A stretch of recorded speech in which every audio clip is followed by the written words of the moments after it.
Pinamagatan ko po ang aking mensahe ngayon, Show me thy glory. This is the prayer of Moses. This is the prayer that changed his life.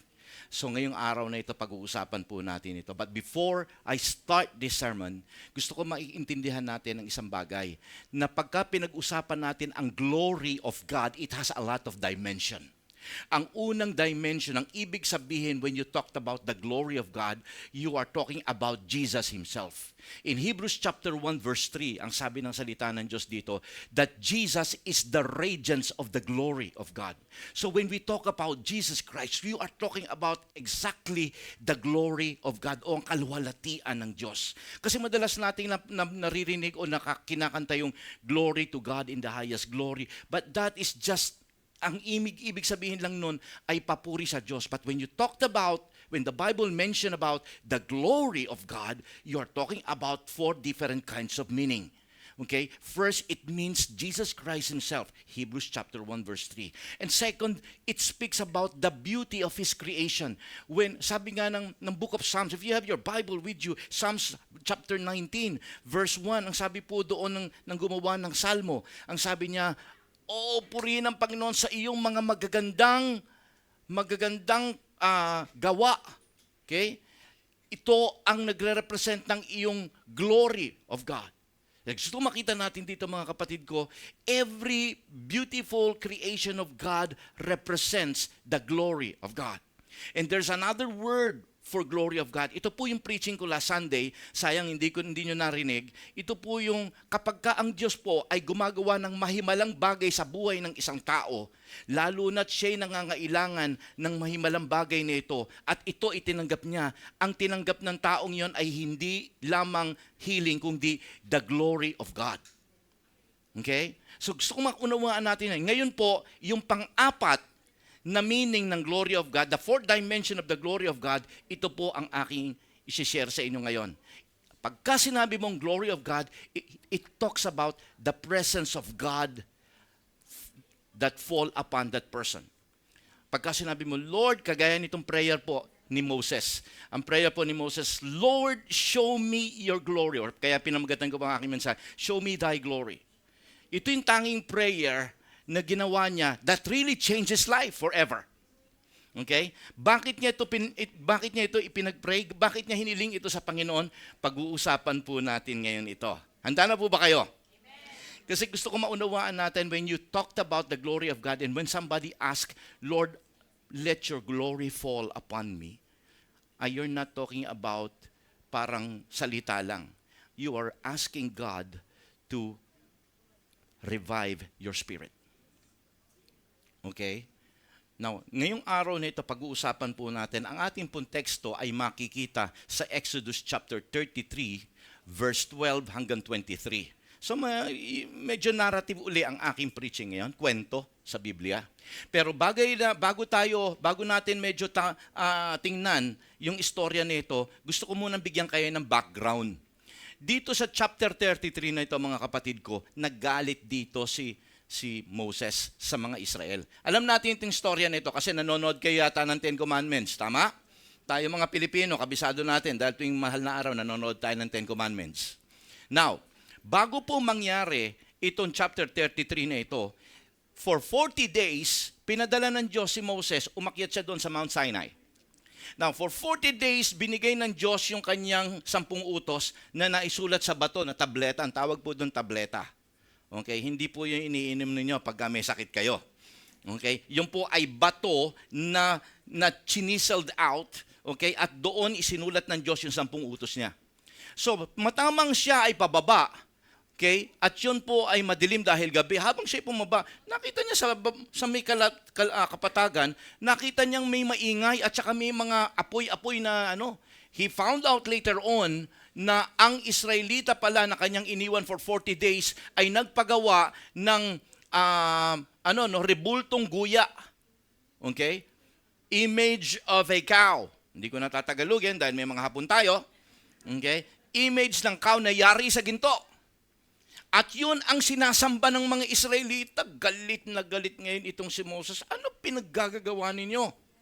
Okay? Sa sobrang galit niya, mga kapatid ko, yung dala-dala niyang tableta na nayari sa bato, no, na ginawa ng Panginoon na para maging bagong panuntunan ng batas ng Diyos sa kanyang mga hinirang o kanyang mga pinili na mga Israelita, sa galit niya, binasag niya yun sa kanilang harapan. Sabi niya, anong ginagawa ninyo? Isang malaking kalapastanganan sa Panginoon ang ginawa ninyo. Okay? Kaya maintindihan po natin ang iba sa atin, ang akala nila, idolatry yung kanilang naging kasalanan dito. Kasi sumamba sila sa Diyos-Diyosan. No.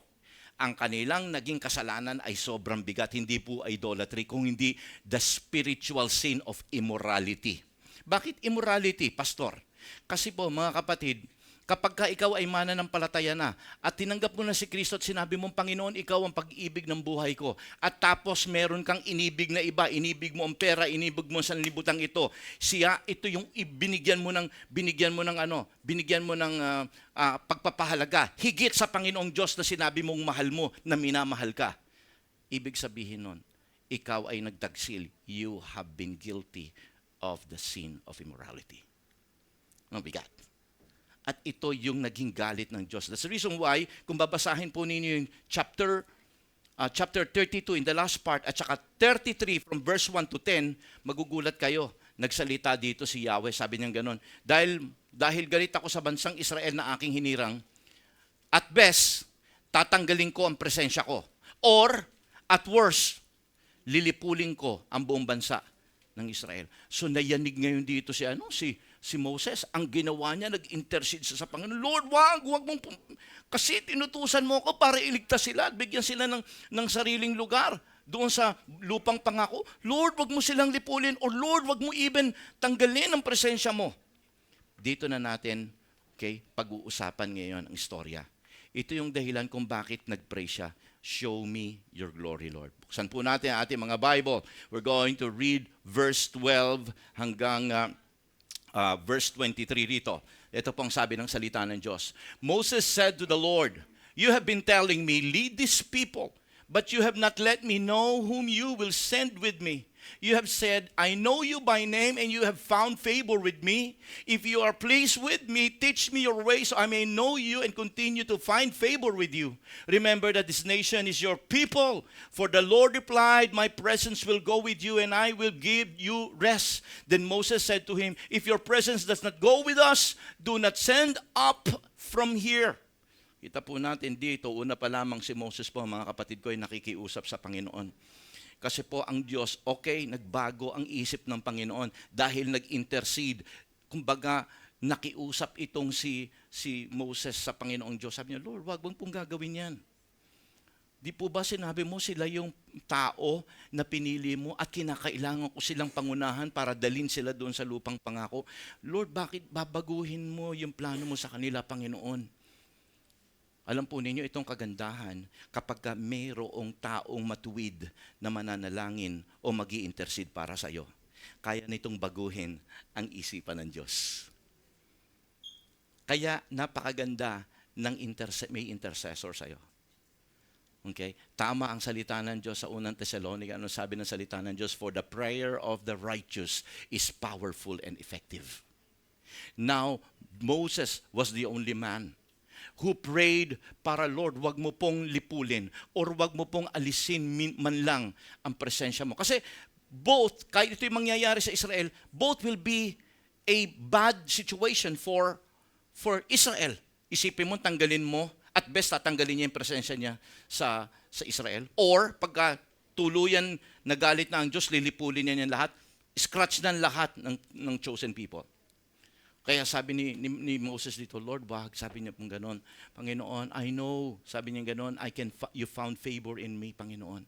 Never, ever take out your presence. Kaya alam po ninyo, mga kapatid, napakahirap ng sitwasyon kasi nitong si Moses. Alam niyo po kung bakit? Because, ginawa nga siyang pinuno ng Diyos. Pero alam po ninyo, sino pinamumunuan niya? Ang mga Israelita. I'm gonna give you some characteristic ng mga Israelita. Ang mga Hebreo po o ang mga Israelita, they are rebellious, they are stiff-necked, they are hard-headed, self-centered people. ang parati na lang iniisip sarili lang nila. At kapag sila ay namumroblema, ang gagawin parati nila, sisisihin nila si Moses at sisisihin nila si Yahweh. Ganyan parati ang trabaho nila. Okay? Kaya napakahirap ng trabaho pong si Moses. Isipin mo, mangunahan ka ng ganitong klaseng mga tao. Kaya many times, Moses was, in the brink of giving up. Okay? Now, tuloy po natin dito mga kapatid ko yung istorya. How will anyone know that you are pleased with me and with your people unless you go with us? What else will distinguish me and your people from all the other people on the face of the earth? Ito pong gusto ko maunawaan natin. Alam niyo kung ano yung pagkakaiba nating mga mananampalataya sa mga hindi mananampalataya dito sa ibabaw ng mundong ito? Isa lang. Alam niyo kung ano? Presensya ng Diyos sa buhay natin. Kaya kapag ang isang mananampalataya, inalisan ng presensya ng Diyos, we are just like mere ordinary people. Kaya tayo naging iba. Okay? Sa ibabaw ng mundong ito. Kung bakit tayo naging iba maging sa mata ng Diyos sapagkat ang presensya ng Diyos ay nasa atin. Are you here? Christians, I want you to take this word pretty seriously. Kasi minsan, hindi natin binibigyan ng malaking pagpapahalaga ang presensya ng Diyos sa buhay natin. Christians, okay? Gusto kong tanggapin natin ito na talaga may pagiging seryosa dahil para kay Moses, napaka-importante nito. Kung napaka-importante kay Moses, the man who, kumbaga, siya yung lalaki na bumiyak ng dagat na pula, who parted the Red Sea. At nakalakad sila, okay, sa gitna nun, nang hindi nabasa. Still longing to, Lord, I need your presence in my life. Makikita po natin dito kung gaano kaseryoso at kaimportante ang isang Kristiyanong pinangungunahan ng presensya ng Diyos. Nakita po ninyo, niliwanag niya kay Lord, Lord, anong pagkakaiba namin kung wala ang presensya mo sa amin? Anong pagkakaiba namin dito sa mga taong nandito sa paligid namin? Anong pagkakaiba namin sa mga unbeliever? Anong pagkakaiba namin sa mga gumagawa ng kasalanan? Kung ang presensya mo ay wala sa amin. Brethren, the only thing that we must covet in this life is to be led by the presence of God. And we are so blessed sapagkat ang salita ng Diyos ay nagsasabing, sino man ang nakay Kristo, siya ay bago ng nilalang. Sa mata ng Diyos, hindi sa mata ng tao. Bakit? Sapagkat ang presensya ng ating Panginoon sa Kristo ay nasa buhay mo ngayon. Amen. Palakpakan po natin ang Panginoon dyan. Ang palakpak ay para sabihin natin, Lord, salamat! Lord! Salamat po, Panginoon! Minsan di natin na-appreciate yung ibang mga bagay na ito na overlook natin. Tingnan po natin yung mga salita ni Moses dito, ha? Tingnan nyo, ha? What else will distinguish me and your people? Yung Israel po yon. What can distinguish us from all the other people on the face of the earth? And the Lord said to Moses, I will do the very thing that you ask because I am pleased with you and I know you by name. Then Moses said, ito na ngayon ang kanyang desire. Okay, Lord, thank you sapagkat gagawin mo yung prayer request ko, pero meron akong kahilingan. Ito ang sabi niya sa verse 18. Now, Lord, show me your glory. Now, bakit ganito ang prayer ni Moses? Okay? Hindi ba nakakausap na niya si Lord dito? Hindi ba't hinati na niya rito kung anong dapat hatiin? Hindi ba't ilang beses na niyang naranasan ang kapangyarihan ng Diyos sa buhay niya?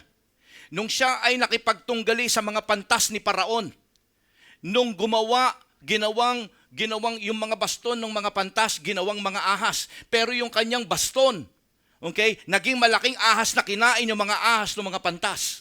Nakita natin kung papaanong kumilos ang kapangyarihan ng Diyos sa pamamagitan ng buhay ni Moses.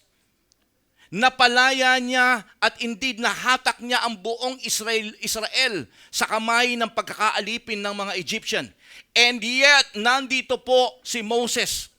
Ang sinasabi niya ngayon, Panginoon, show me your glory. Why? Because anong nararamdaman dito ni Moses? He was so discouraged. Naalala niyo yung kinuwento ko kanina in chapter 32?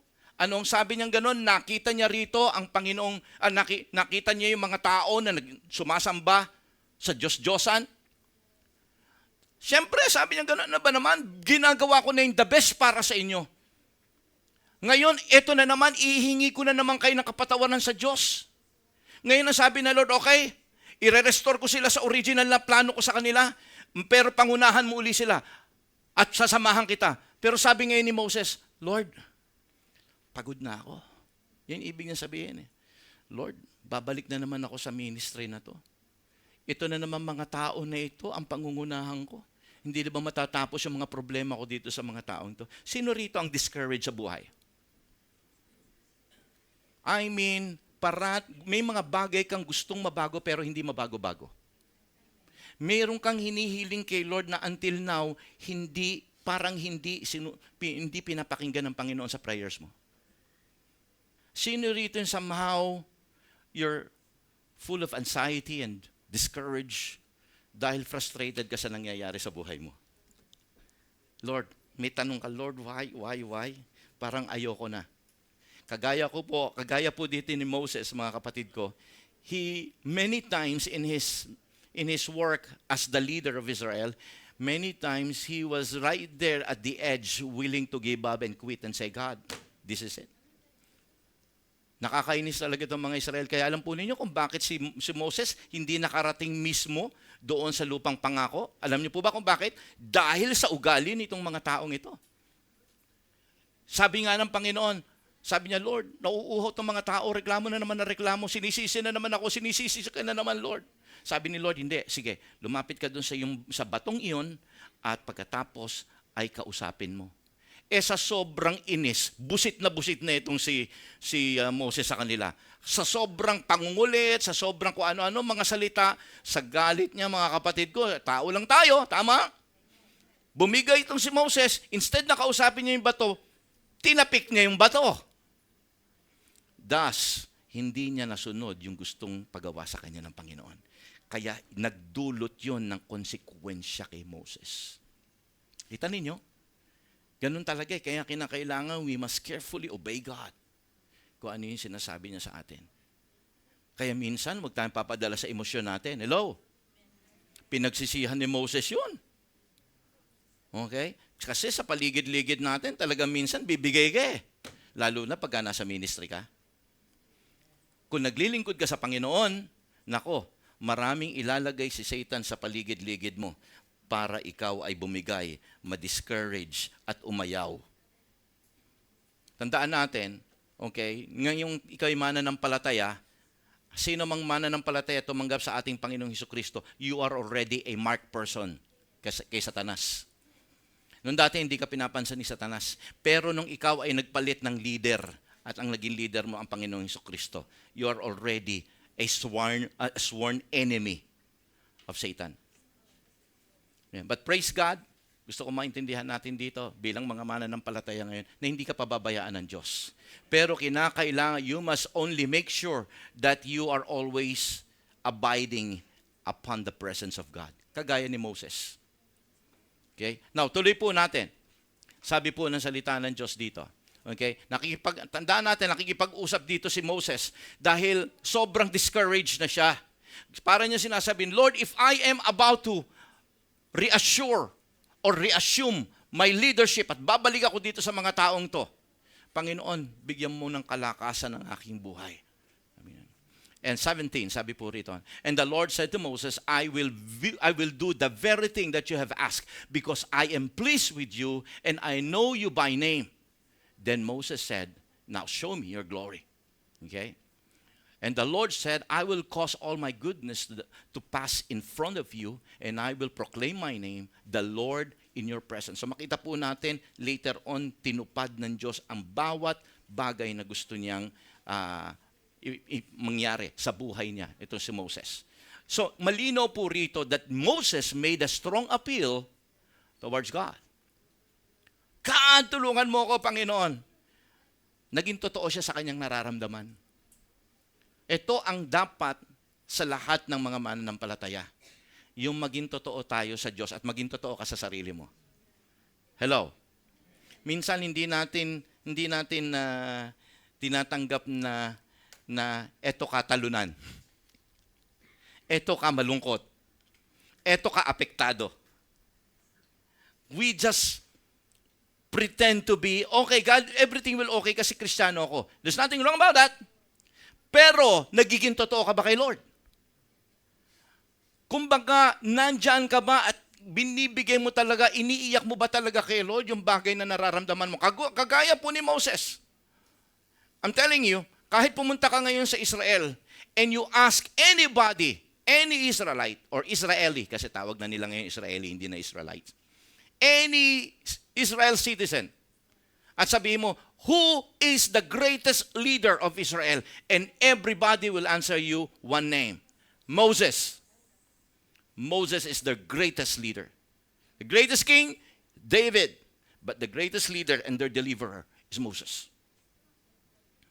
Aba, wala na talagang pwedeng gagaling pa kay Moses. I mean, si Moses po is a highly educated person. Tandaan natin, he was supposed to be the next Pharaoh. Nag-intervene lang ang Diyos. At hindi yon ang plano ng Panginoon na maging paraon siya, maging Pharaoh siya, kung hindi siya ang magiging deliverer ng Israel. Ang buti na lang, nagpailalim siya sa kapangyarihan ng Panginoon. Itong gusto kong maunawaan natin. Okay? Bilang mga anak ng Diyos, naging totoo ngayon itong si Moses. Lord, parang kung wala ang glory mo, Panginoon, hindi ko na makakaya. Imagine this man, having experienced the power of God in his life, having experienced the many wonderful things, and yet eto siya, Panginoon. Alam niyo yung kanta ng The Warrior is a Child? Sa harapan ninyo, siya ay isang matapang. Pero pagka siya ay nag-iisa at nananalangin, nandun ang kanyang vulnerability. Totoo siya sa Panginoon. Para siyang bata na umiiyak.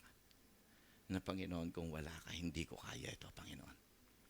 Ito yung gusto ng Diyos sa atin. Kinakailangan kung tayo po ay talagang nasa panalangin, maging totoo ka sa Kanya. Ibuhos mo yung sarili mo sa Panginoon. Pour out your spirit.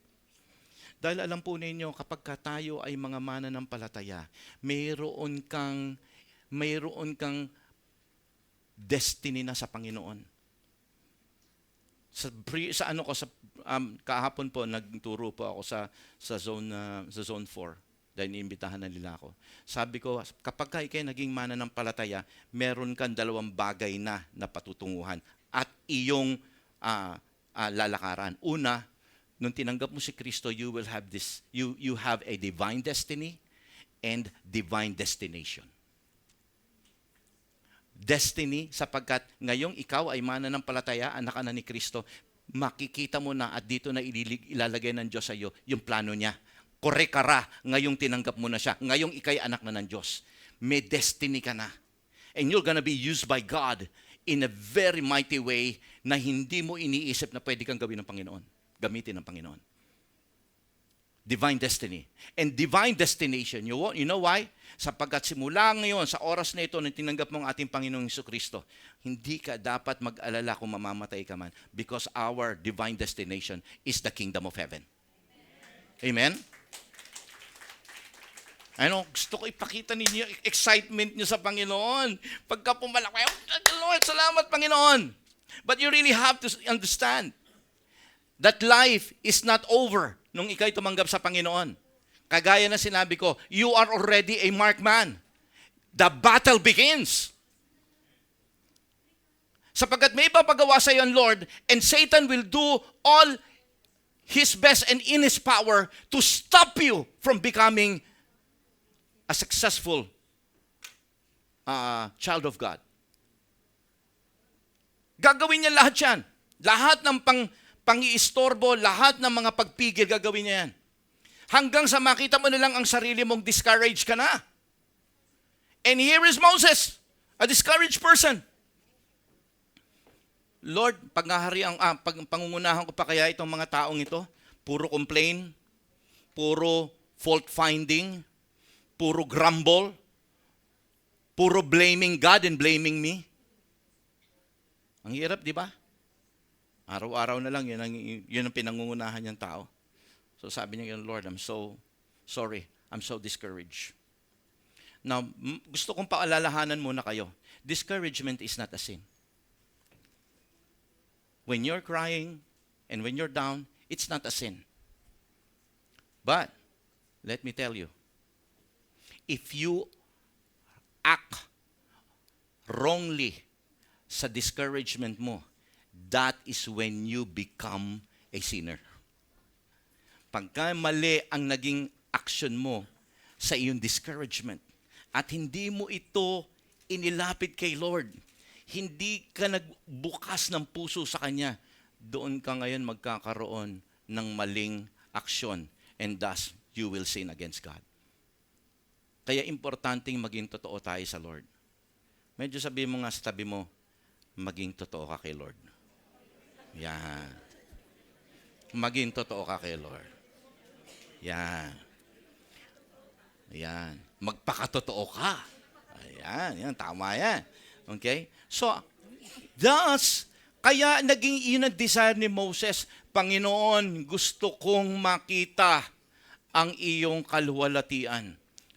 Okay? So this is the desire of Moses. Tandaan natin, ang sabi po kasi ng 1 Corinthians chapter 4:2, now it is required that those who have been given a trust, sino mang mananampalataya, pinagkatiwalaan ka na ng Diyos, okay? Yun yung, you are given a trust, must prove to be faithful. Si Moses, binigyan siya ng pagtitiwala ng Diyos. But he has to be faithful. He has to continue the work. Pero sabi ko nga, habang naglilingkod tayo sa Panginoon, madadapa ka, mahihirapan ka, matitisod ka, may maninira sa iyo, maapektuhan ka.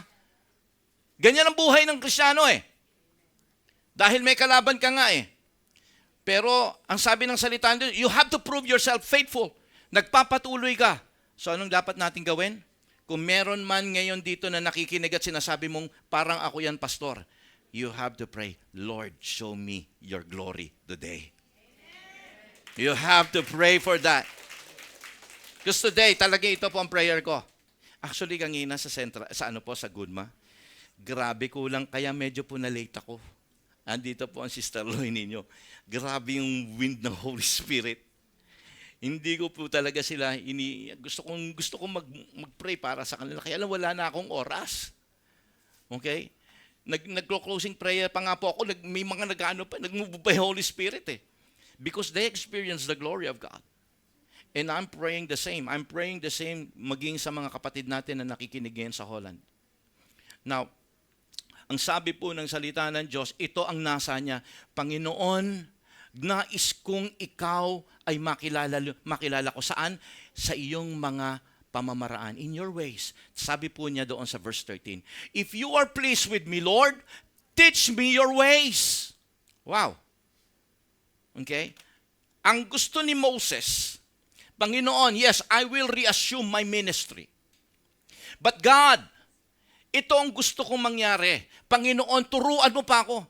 Moses, tuturuan pa? Moses yan. And yet, tingnan po ninyo yung desire ni Moses. Lord, just teach me your ways. Sabi niya, so that I may know you. Teach me your ways. Because if a Christian understand the ways of God, I'm telling you, you will serve God better. If you know the ways of God. Kasi minsan mga kapatid ko, naglilingkod nga tayo sa Panginoon, yes. Pero kung hindi mo alam ang gusto ng Panginoon, minsan yung gusto na pala natin ang ginagawa natin para kay Lord. Pero hindi yung gusto niya. God will never appreciate your work kung ang ginagawa mo yung gusto mo, hindi yung gusto ni Lord. For you, it's a service. For you, you're serving God. Marami tayong mga nakikitang mga tao. Naglilingkod sila sa Diyos. Okay? nagpapapako sa krus, gumagawa ng mga bagay na mabuti, tumutulong sa mahihirap. There's nothing wrong about it. Pero, yun ba ang inaasahang paglilingkod ng Diyos na ibinigay niya para sa'yo? Is that your divine destiny? I'm afraid you will say, no, Pastor. Pero bakit ginagawa mo yon? Kasi Pastor, di ba mabuting bagay yon? Gusto ni Lord yon? Yes, pero hindi yun ang gusto ni Lord at particular na bagay na ipinagagawa niya sa'yo. Because sa bawat isa sa atin, may in-entrust ang Panginoon na gagawin mo. Kaya ang bawat isa sa atin dito ay espesyal sa Diyos. Are you here?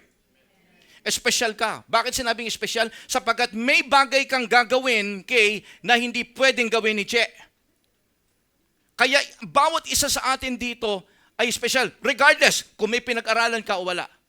Sapagkat sa Panginoon, baliwala sa Kanya kung sino ka. Kung ano ka at kung ano ang abilidad mo. Sapagkat sa mata man ng tao, ikaw ay walang magagawa. Kung ilalagak mo ang iyong buhay sa kamay ng Panginoon, you will become somebody. At ang gagawin mo ay yung gusto niya. Kay rami nating nakita ang mga tao, ginagawa niya at naglilingkod siya sa Lord, pero ang ginagawa niyang paglilingkod, yung gusto niyang paglilingkod. Hindi yung gusto ni Lord na paglilingkod. Thus, ito ang prayer ni Moses. Lord, you teach me your way, your will. Yung kagustuhan mo, Panginoon. Kasi ayokong magkamali ng paglilingkod ko. This should be the same prayer of every Christian. Ako, akala ko noon, maglilingkod ako sa Panginoon, musika. That's it. Song leader. Mahilig ako sa musika. Kaya ito ang paraan ko para maglingkod sa Panginoon. Nalaman ko na hindi pala yun ang plano niya sa akin. Hindi siya lubos na malulugod kung pipilit ko na iyon doon lamang ako maglilingkod sa Kanya. Siguro kung hindi ko sinabi sa Panginoon, sige po Lord, open po ako sa suggestion niyo, Panginoon. Okay? Kasi para sa akin po, the last thing na gusto kong gawin ay magpastor. Okay? Para sa akin, hindi ito ang aking hindi ito ang aking, para sa akin. Kasi nga, mas maganda yung gusto kong maging sa buhay ko . Dahil alam ko ang pagiging pastor, mahirap . Sobrang dami ng problema . Hindi ko kakayanin siguro. At hindi ako marunong mag-preach. Alam po ba ninyo, si Moses, pareho. Sabi niya, Lord, hindi ako pwedeng gamitin mo. Alam niyo kung bakit? Ang kanyang dahilan, paano mo gagamitin, Panginoon? Bulol ako. Wala akong katangian para maging leader. Paano yung sinasabi, Lord, nagkakamali ka sa akin? Nagkakamali ba si Lord sa'yo? Nagkakamali ba si Lord sa'yo? Ang sagot natin, hindi. Nagkamali ba si Lord kay Moses? Hindi rin. It's about, are you willing and are you available when God says, mayroon akong gustong mangyari sa iyo? Thus, lahat ng mga Kristiyano should pray and should desire like Moses. Lord, kung magkaganon, teach me your way so I can serve you effectively. Hindi lang yun. Sabi niya ganoon, and my desire, Lord God, is to know you. To know you. Because if Christians will understand and know the person of God, makikilala nating mabuti ang Diyos. Alam po ninyo, mas mag-i-enjoy ka sa relasyon mo sa Kanya. Sino ang tawag dito? Mas lalo kang na-in-love sa asawa mo nung nakilala mo siya. Di ba? Alright? Hindi, nung nakita mo siya, in love ka na. Pero nung nakilala mo siya, wow! Ganda pa. Alam po ninyo, kay Lord, hindi ka madidisappoint. Baka sa asawa mo ngayon, nadidisappoint ka na. Pero kay Lord, hindi ka madidisappoint. Okay? You see, sabi nga ni David, Lord, the more I get to know you, the more I fall in love. Amen? Sabi ko nga po sa inyo yan . Sige, sabi ni Moses, Lord, okay, teach me your ways so I may know you. Because Moses here wanted to develop a more deeper fellowship and relationship with God. Yun po yun. Every Christian should desire the same thing. At hindi lamang po yan, mga kapatid ko. So he wants to know the person of Jesus, of Yahweh, and he also prayed for what? He prayed for the presence of God to abide in him.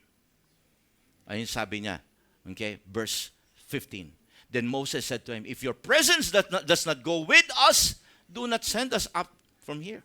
Lord, kung wala ang presensya mo, alam ko, magiging palpak ang mission na to. We can never make it to the promised land if you are not with us. And I'm telling you, mga kapatid ko, maraming mga Kristiyano ang akala nila, okay, kahit wala ang presensya ng Diyos, makakapaglingkod sila ng effective sa Diyos. Nagkakamali po tayo. And we can never be victorious in this life if a Christian is not really longing for the presence of God every day. Every day. Manifestation of God's presence. So, dinagdag pa niya yun, sabi niya gano'n, so Lord, ang kailangan ko ngayon ay yung glory mo, Panginoon. Show me now your glory. At this time around, mga kapatid ko, kakaiba ito. Kasi maraming pagkakataon na meron ng pakipag-usap si Moses kay Lord, nakakausap na niya, naririnig na niya yung tinig ng Lord eh. Di ba yun pa lang parang wow, ibang klase na yung relationship niya. Pero this time around, ang hiling ni Moses, i-level up niya yung kanyang relasyon sa Diyos. This time around, ayoko lang naririnig ang tinig mo. Ayoko lang nararamdaman ka. Gusto kitang makita. Show me! I want this naked eye to see you face to face. Mabigat na to. Level up ang kanyang gustong mangyari. Alam po ninyo, ganito yan eh. Kapag ka ikaw ay mananampalataya at many times naramdaman mo na ang manifestation ng Panginoon sa buhay mo. Some of you might be already baptized in the Holy Spirit. Pero for several years, hindi mo na siya nararamdaman. Hindi ka na nakapag-tongues, hindi mo na nararamdaman yung gifts of the Holy Spirit. But you've been longing na, Lord, I want your presence to flow once again in my life. I want to feel your gifts. And use me, Lord God, once again, the way you used me before. If this is your prayer, mga kapatid ko, kinakailangan mong i-level up ngayon, kagaya ni Moses. Ang desire mo na siya ay maranasan mo sa buhay mo. Kinakailangan mo i-level up. At ito yung desire ni Moses. And sabi niya ganoon, Panginoon, show me your glory. At ano ang sagot ng Panginoon? Sumagot si Yahweh sa kanya. At ang sagot niya, ang sabi po rito sa verse 19. And the Lord said, I will cause all my goodness to pass in front of you, and I will proclaim my name, the Lord, in your presence. Wow. God here granted the request of Moses. Para niya sinasabi, gusto mo kong makita, magpapakita ako sa iyo. Meron ba kayong hinihiling sa Panginoon na gusto mong maranasan siya sa buhay mo? Lord, magpakahayag ka sa sitwasyon ko na ito. Magpakahayag ka. Meron ka? Meron kayo? Lagay nyo lang sa puso muna nyo ngayon yan. Ha? Okay. Sapagkat gusto ko makita natin dito na gaano man ka-imposible sa iniisip mo, kaya magpakahayag ng Panginoon sa akin sa buhay. Kayang ibigay sa iyo ng Panginoon. Now, sabi po rito ng salita ng Diyos. And I will proclaim my name, the Lord, in your presence. I will have mercy on whom I will have mercy. And I will have compassion on whom I will have compassion. But, yun, eto na, pagka narinig niyo na yung salitang but, okay, huminto muna kayo ron, sapagkat kondisyon to. Okay? Anong kondisyon? You cannot see my face. For no one may see me and live. Okay? Sabi niya, magpapakita ako sa iyo, pero hindi mo dapat makita ang aking kabuuan o aking... Ngayon, tandaan natin, totoo, paano nagpakita ba si Lord sa anyong tao? I don't know. Definitely no. Why? Because God is a spirit. Ang sabi one of the nature of God is a spirit. So, siya po ay invisible at wala siyang form. And yet, dito makikita niya ang Diyos. Bakit? Sapagkat yung kaningningan ng Diyos, yung glory of God, ang makikita niya. Yun ang gusto niyang makita. Lord, show me your glory. Sapagkat yung glory ni Lord at saka yung kanyang presensya, iisa, nakadikit yung glory, yung kaningningan ng Diyos sa kanya.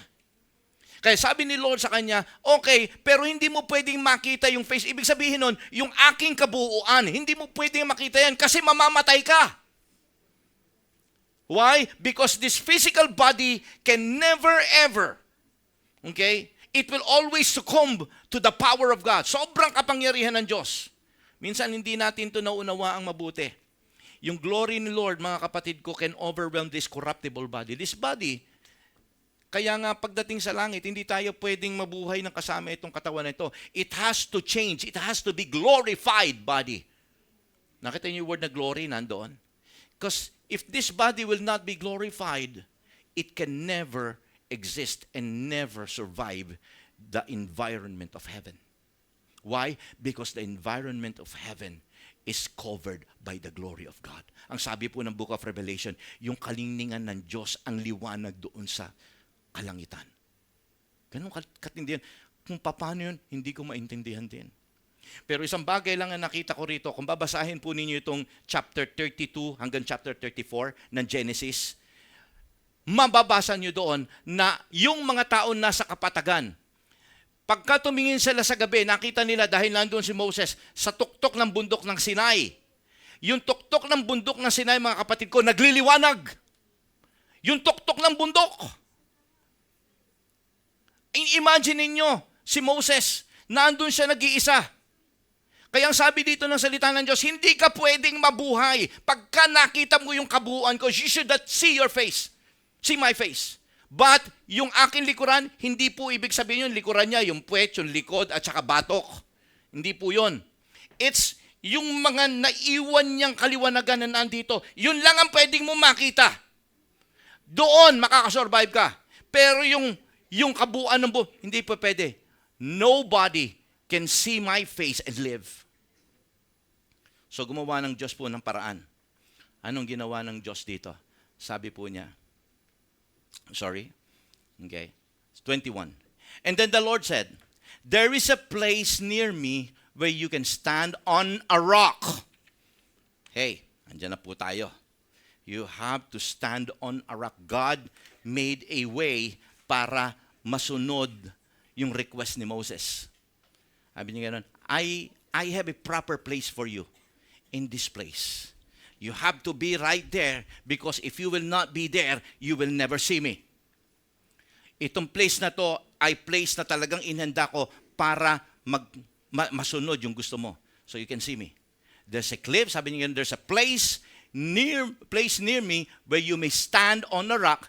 When my glory passes by, I will put you in a cleft of the rock. Sabi niya gano'n, nando sa pinaka-gilid ng bundok na yan para makapag-cover ka pag dadaan ako. Sabi niya gano'n, and cover you with my hand until I pass by, then I will remove my hand and you will see my back, but my face must not be seen. Okay? Sabi ng Panginoon, meron akong place. That place is the rock. The only place where you can see me. At alam po ninyo mga kapatid ko, ang Biblia ay nagsabing, kung gusto mong makita ang Diyos, you need to see the rock. Okay? And who is that rock? The Lord Jesus Christ. Maraming mga tao ang gustong makita ang Diyos. Hindi mo makikita ang Diyos through Buddha. Hindi mo makikita ang Diyos through Mama Mary. Hindi mo makikita ang Diyos through sino pa mang mga tao. The only way to see God is through Jesus Christ. Sabi po ng salita ng Diyos, 1 Corinthians 10:4, for they drank from the spiritual rock that accompanied them, and that rock was Christ. There's no other way to see God. There's no other way to have fellowship with God unless you go through Christ first. Jesus Christ is the way, the truth, and the life. Hindi tayo pwedeng gumawa ng ibang kapamaraanan para tayo ay makarating sa kaharian ng Diyos, kundi kay Kristo lamang. Kaya ano sabi rito this is very prophetic. Nung sinabi ni Yahweh kay Moses, I have a place for you and that place is a rock. And that rock is the only way you can see me and survive. And you will survive. Sapagkat if you will not be there on that particular place, you're gonna die. Alam po ba niyo mga kapatid ko? Kapag wala si Kristo, okay, lahat tayo mamamatay sa kaningningan ng Diyos dahil tayo ay may kasalanan. Subalit nang tayo ay nanampalataya kay Kristo, si Kristo ang naging cover natin para matakpan ang galit ng Diyos sa atin. Thus, because of that rock, which is called Christ, we can now survive the presence of the wrath of God in our lives. Kaya sino man nakikinig sa atin ngayon, at sa palagay mo, ikaw ay hindi kayang patawarin ng Panginoon, gusto ko maunawaan mo, kaya kang patawarin ng Panginoong Diyos sa pamamagitan ni Kristo. Kinakailangan mong tanggapin ng ating Panginoong Kristo upang ang galit ng Diyos ay mahupa sa iyo. Now, tingnan po natin, tuloy po natin ito. Okay? So, binigyan siya ng Panginoon ng rock, ng lugar na iyon. At doon ka dapat makita. So, dumating yung presence ng Lord ngayon. Tuloy natin ngayon. This time around, nasa chapter 34 na tayo. Verse 5 to 7. Tapos na tayo sa 33. Sabi po rito, and then the Lord came down in the cloud and stood there with him and proclaimed his name, the Lord. And he passed in front of Moses, proclaiming, the Lord, the compassionate and glorious God, slow to anger, abounding in love and faithfulness, maintaining love to thousands, forgiving wickedness, rebellion, and sin. Yet he does not leave the guilty unpunished, and he punished the children and their children for the sin of the fathers to the third and the fourth generation. Kita po natin dito mga kapatid. Okay? Ito po ang ating Diyos. Malinaw ang sinasabi doon sa verse 6. He is the Lord, the compassionate and the glorious God. Bakit niya sinasabi ito? Bakit niya sinasabi ito mga kapatid ko? Kasi una sa lahat, kaya ito nangyari, kaya ito sinabi, sapagkat yung mga naunang verse dito, bago magpakita ang Diyos kay Moses, nag-create uli si Lord ng panibagong tabletas. Naalala niyo, binasag ni Moses yung unang tabletang ginawa niya.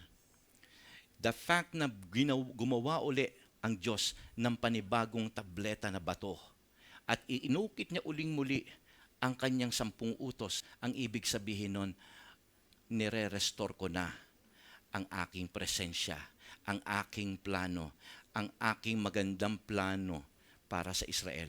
Ako na uli ang mamumuno. Kaya itong 10 utos ng Diyos po niya kung bakit ibinigay yun ng Diyos sa Israel para ipakitang ito ang aking panuntunan, ito ang aking mga rules na dapat niyong sundin. Kaya 10 Commandments.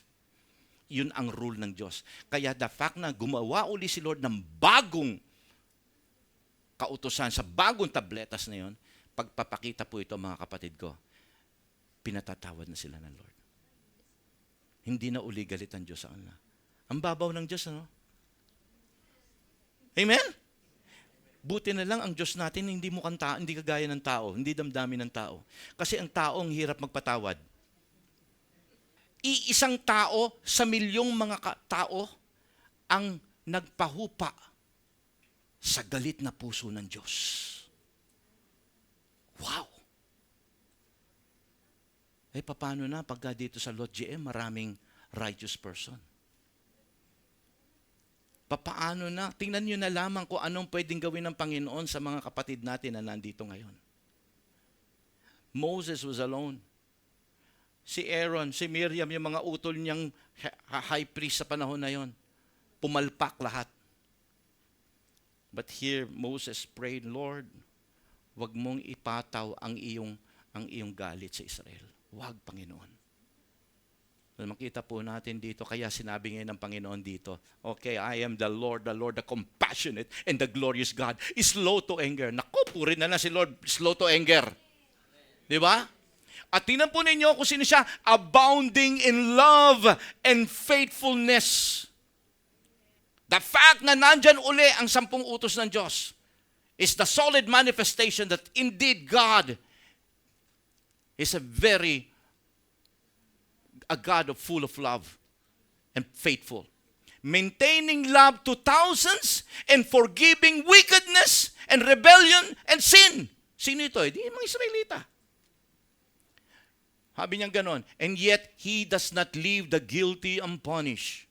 So kung mananatili tayo sa kasalanan, okay, kahit tayo'y minamahal ng Diyos, okay, He will not go the guilty and punishes the children and the children of the sin of the fathers to the third and the fourth. Ayaw natin yan. Aba yung anak ng mga anak natin, kaapu-apuhan natin abutin. Ayaw natin yan.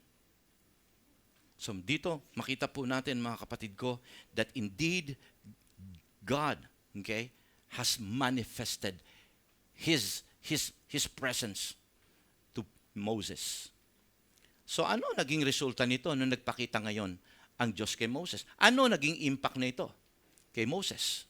Did you know, kagaya ng sabi ko sa inyo kanina, this mountaintop experience of Moses changed his life completely. Ito, masasabi ninyong, talaga, Pastor, di ba, ang change ng buhay, ang changes sa buhay ni Moses, nag-umpisa nung siya ay tawagin at i-deliver niya ang buong Israel mula sa kuko at pagkakaalipin ng mga Egypt? Yes, pero personally, hindi. As far as the Israelites were concerned, yes. But in his personal way, hindi pa siya totally nabago rito. But when he saw the glory of God, just as he prayed, Lord, show me thy glory, and the Lord manifested his presence, dito tunay na nabago si Moses. What was the result of his glorious experience? First, okay, it produced humility. Moses at that time, maaaring humble na siya, mga kapatid ko. But it produces more humility than ever before. Okay? Makita po natin, nakita niya ang Diyos. Moses bowed to the ground at once. It produces humility, God. Panginoon. Nung pagka nakita mo talaga ang Lord, talagang sasabihin mo sa sarili mo, Lord, wow! Makikita mo yung sarili mo eh. Ang makikita mo rito yung ating hindi tayo karapat-dapat. Wow, nire-reveal mo yung ako na isang makasalanan, ako na Panginoon na baliwala. Lord, nagmamanifest ka sa buhay ko. Lord, I'm so humble. Lord, ako, gagamitin mo ako sa ganitong kapamaran. Lord, I'm so humble. Kasi mga kapatid ko, kapag hindi mo talaga naranasan ang presensya ng Panginoon, mostly, kahit Kristiyano na, we have this sort of high views of ourselves. Yung bang we think we are much better and much holy than we really are. Alam mo yun, parang hindi natin, maalis na sabi mo na matuwid ako, pero ang tingin natin sa sarili natin, higit pa doon sa tingin ng Diyos sa atin. No, po niya yan, mga kapatid ko. Kaya minsan, kapag ka ikaw ay talaga nakaranas ng presensya ng Panginoon, doon mo makikita kung talagang sino ka. Doon mo makikita talaga na, Lord, and it produces genuine humility in our hearts. We become humble before God. Tingnan po natin yung nangyari sa verse 29. Okay? Chapter 34 na tayo. When Moses came down from the Mount of Sinai, dala-dala na niya yung mga tableta. Okay? At nakita na niya si Lord dito. Pababa na uli siya. Second time around na to. Okay? This time around, hindi na sumasamba. Naghihintay na lang sila. Nasa baba sila, Aaron, yung mga Israelita. Nandun na lang sila habang nakikita nilang kumikidlat doon sa ibabaw ng bundok ng Sinai. Maliwanag. Naku, lahat sila nagpe-pray, Panginoon. At nakita nila, eto na, pababa na si Moses. Okay? Iba yung kabog ng dibdib nila ngayon. Ano kaya? Galit pa kaya si Lord? Lugunawin na kaya tayo? Yun na yun. Pero the fact na nakita nilang may hawak na bagong tableta. Woo! May bagong tableta si Moses. They know that God has restored their position as the chosen people. Alam niyo po ba mga kapatid ko, walang tao na lalapit sa Panginoon na hindi kayang i-restore ng Diyos. Ano man yung mga nasirang relasyon, nasirang bagay ng parte ng ating buhay, kayang i-restore ng Diyos sa mga oras na ito. Now, tingnan po natin ang nangyari. When Moses was coming down, okay, and 2 tablets of testimony in his hands, he was not aware of his face was radiant because he had spoken with the Lord. Hindi siya aware na ang kanyang mukha ay nagliliwanag. Sobrang liwanag. Yan ang, sabi ko nga, yan ang humility talaga. Kasi mamaya makikita po niyo sa verse 30, mapapansin ito nila Aaron at ng buong Israelita na nagliliwanag. Siya lang ang tanging tao na hindi niya alam na nagliliwanag pala yung mukha niya. Among all the people, siya lang. Ganyan ang humility. Andiyan ba kayo mga anak ng Diyos? Ang humility, hindi mo alam na ang buhay mo ay blessing sa iba. Yung hindi humble, siya nagsasabi, Oy ginawa ko yan ha. Oy, ako ano yan ha. Oy, yung gano'n, tinataas niya sarili niya, tama po ba? Pero yung may presensya ng Diyos, okay, yung nakaranas ng glory ni Lord, siya lamang ang hindi nakakaalam na siya ay nagiging blessing na sa iba, pero siya parang okay lang, normal lang. Tingnan po ninyo, okay? It produced worship, it produced an outreach sa verse 29 and 30. Tingnan po niya. Balikan natin to. He was not aware that his face was radiant because he had spoken with the Lord. And 30. Then Aaron and all of the Israelites saw Moses. His face was radiant and they were afraid to come near to him. Natakot sila. Iba yung naramdaman nila. Wow, sino to? Si Moses ba talaga to? Nagliliwanag.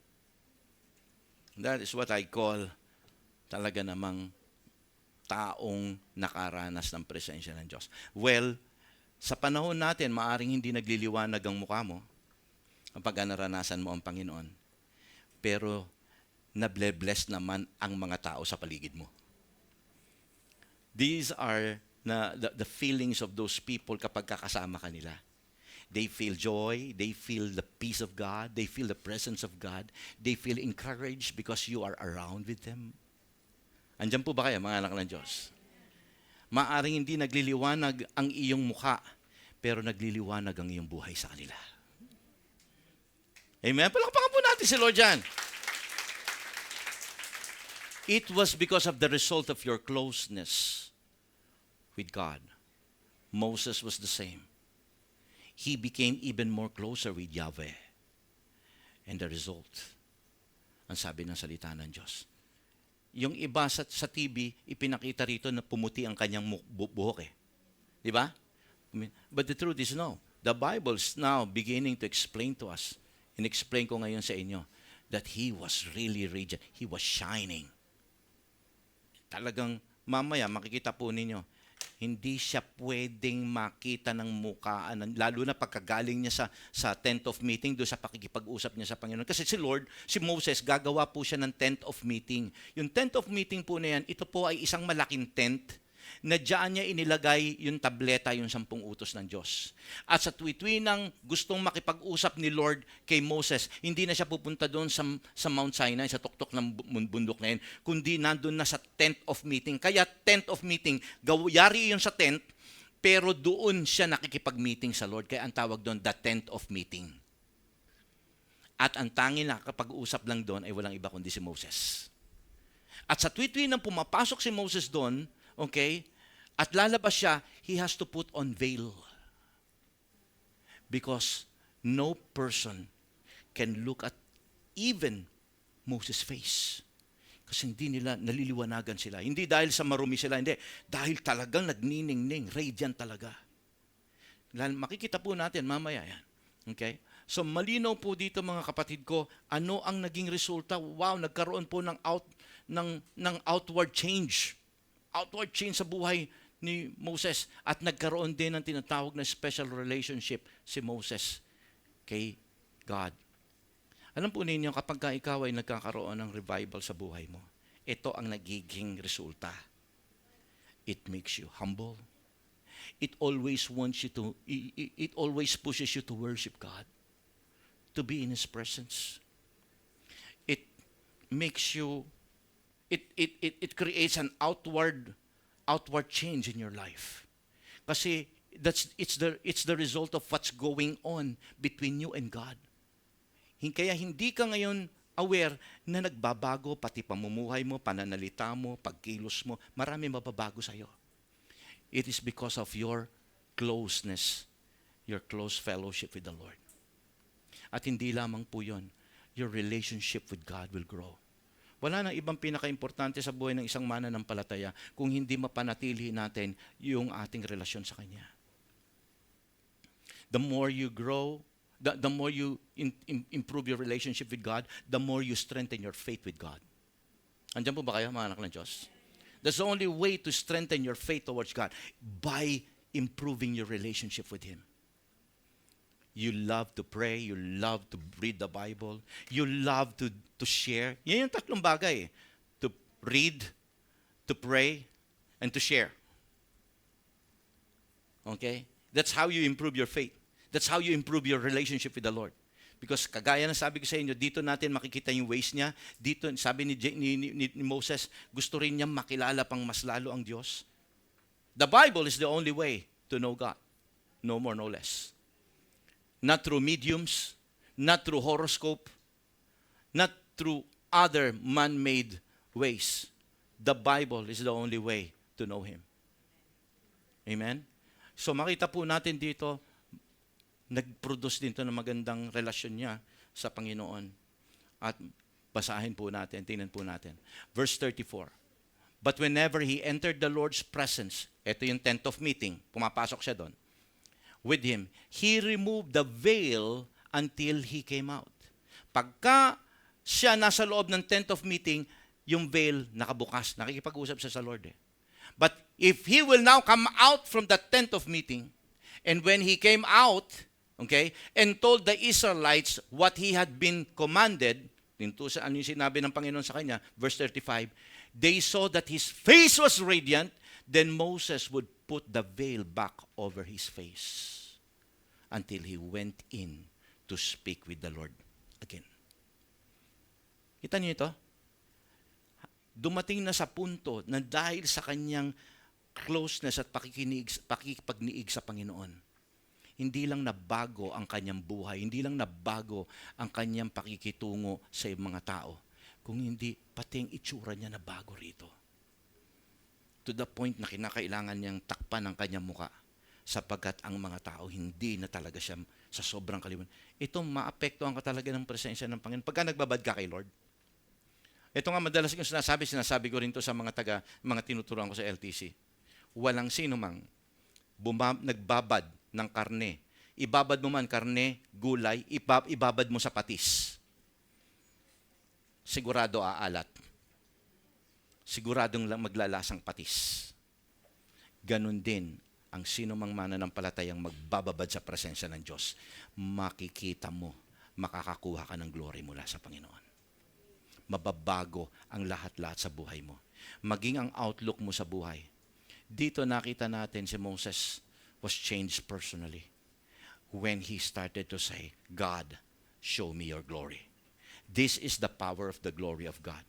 And today, kung mayroon man tayong mga bagay na gusto mong, Lord, I want you to change my life completely. I want you to change my attitude, my outlook. Lord, I want you to change the way I face my life.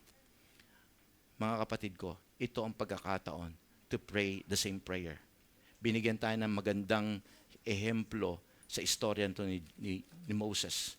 So today, I want you to all to stand up. Hallelujah. The glory of God changed the life or the personal life of Moses completely. And sa sitwasyon natin ngayon, sino ba rito yung discouraged? Sino ba yung you're living in anxiety? You're living in a life where sobra ng lahat na lang na pumapasok sa isip mo puro negatibo. Iba naman sa atin dito ay nangangailangan ka ng kalakasan mula sa Panginoon.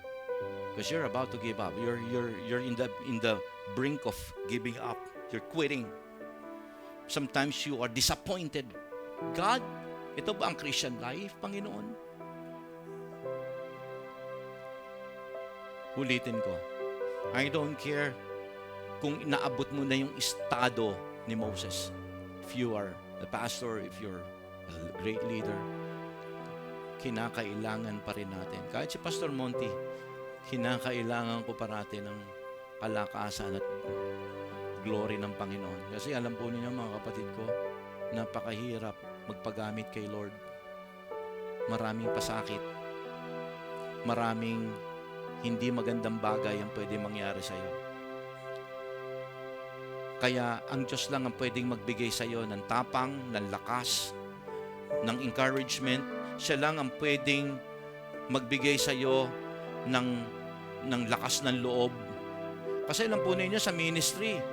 Sa ministry kasi sobrang ang hirap eh. Kaya kung ikaw ay matampuhin, hindi ka pwede sa ministry. Kapag ka ikaw ay matatakutin, hindi ka pwede sa ministry. Kapag ka ikaw ay mahina, hindi ka pwede sa ministry. Sapagkat mabigat ang labanan kapag ka ikaw ay pumasok sa ministry. Baka iba sa atin dito, ano yung ministry, pastor? Ang sinasabi ko, kung gusto mong magpagamit na sa Panginoon, that is ministry because you're going to minister to other people. Kung gusto mong totoo maglingkod sa Panginoon, hindi pwede ang mahina ang loob. Hindi pwedeng mananatiling nabubuhay ka sa negatibong bagay. Pero kahit gustuhin mo man, ilalagay ka ng sitwasyon, ilalagay ka ng dyablo doon. Kaya ang kinakailangan natin, Panginoon, show me your glory. I want your presence. I want you, Lord God, to show me your way. Teach me, Lord, so that I may know you more. So that it will keep me faithful, my God. I don't know your personal situation. But you know what? Alam ni Lord, kung magiging totoo tayo sa Kanya kagaya ni Moses, kung talagang ipapahayag mo, maaaring sabihin mo, nakikita na naman ni Lord yan, hindi ko nakita. No! You need to share it to God the way you are. Yun ang gusto ng Panginoon, yung maging totoo tayo sa Kanya. Sapagkat ang pakikipagrelasyon natin sa Kanya ay hindi Diyos at Kanyang nilalang, kung hindi Ama sa anak. Yun ang relasyon mo sa Kanya. Sa oras na ito, mga kapatid ko, yung sinasabi mo, Pastor, ako yun. Ako yun. This is your now. The perfect time to pray the same prayer. Lord, show me your glory in my life. This time around, pagkatapos niya mag-pray para sa mga Israelita at ni-restore ng Diyos ang buong Israel, ang sabi ni Moses, Panginoon, ako naman. Thank you, Lord, ni-restore mo ang Israel sa iyong pananaw. Pero Lord, ako nangangailangan din ako ngayon ng kalakasan mula sa iyo. Kinakailangan ko ito, Panginoon. Nagpapakatotoo ako sa iyo, Panginoon. Discouraged ako. I have this fear. I have this anxiety. I am despaired. I'm sad. I'm crying. But nobody knows it. Only you, God. So I'm making this strong appeal Show me your glory today, God. I want the joy to be restored. I want the fire to be restored. I want the faith to be restored. I want that peace to be restored in my life. Once again, Panginoon, maibalik mo ko, Panginoon, sa dating sigla ng paglilingkod ko sa iyo. This was the prayer of Moses. Ibalik mo, Panginoon, ang sigla ko. And I know, God, it will only be restored if you show me your glory. I want you to lift your hands, everybody. As you lift that hands, I want you to be real with God. I want you to be real with God. Na kay Lord ang kasagutan. Nasa Kanya ang hinahanap nating kalakasan ngayon. Huwag tayong lalabas dito. This is our tent of meeting. This is where the presence of God dwells. This is where you speak with Him. This is where the Lord will meet us. Hallelujah! God, show me your glory. Let your power flow.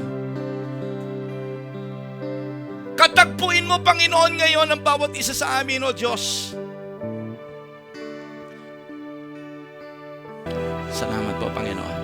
I pray, Father God, sa oras na ito, as your people continue to speak, as you continue, Father, to meet each and every one of us. Lord, I am praying, Panginoon, na patuloy, Ama, ng kongregasyong ito ay patuloy na makaranas hindi lamang ng iyong kalwalatian, kung hindi ng iyong gabay, ng iyong katalinuhan, ng iyong pagtuturo. Upang sa ganon, mas lalo kami maging excited paglingkuran ka, Panginoon.